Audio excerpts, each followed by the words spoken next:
Here I have Peugeot Expert, and let me explain all buttons that you can see on this video. So basically, let me explain step by step all functions that you can turn on by using the following central panel.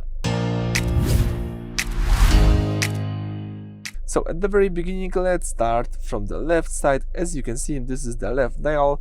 You can adjust the fan speed by using this dial. You can choose from 0 to 6.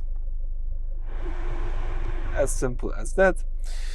The next one is AC, so you can turn on the air condition by using this button. If it's highlighted, if the lights is on, it means that the air condition is on. You can use the right dial to choose the temperature. You can adjust the temperature from the lowest to 18, 21, 24 and the highest. Let me choose 18. Then you've got here the recirculation button right here. So recirculates the air inside the car instead of pulling it from outside. It's useful in tunnels or in heavy traffic. You can also choose the air direction. It could be the windshield to defrost the windshield. It could be the phase level or footwell. You can also use the rear demister to heat the rear window. Sometimes it's also used to heat the side mirrors. In my case, let me disable them. Alright, then you've got also this panel, as you can see.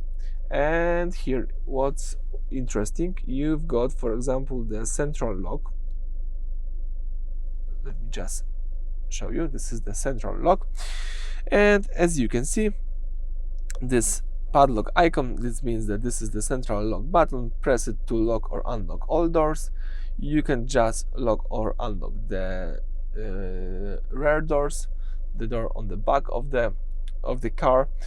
And then what else? You've got here also the hazard lights. It's so useful, so you just need to remember that the red triangles of the hazard lights are here.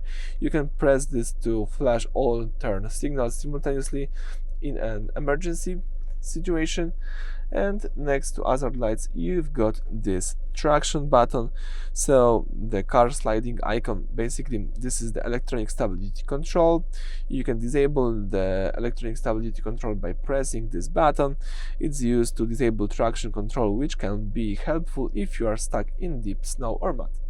On the right side, you've got also here the USB port, a standard USB-A port for charging your phone or connecting to the car infotainment system. So basically that's it for this video. Thank you for watching. Please subscribe to our channel and leave thumbs up.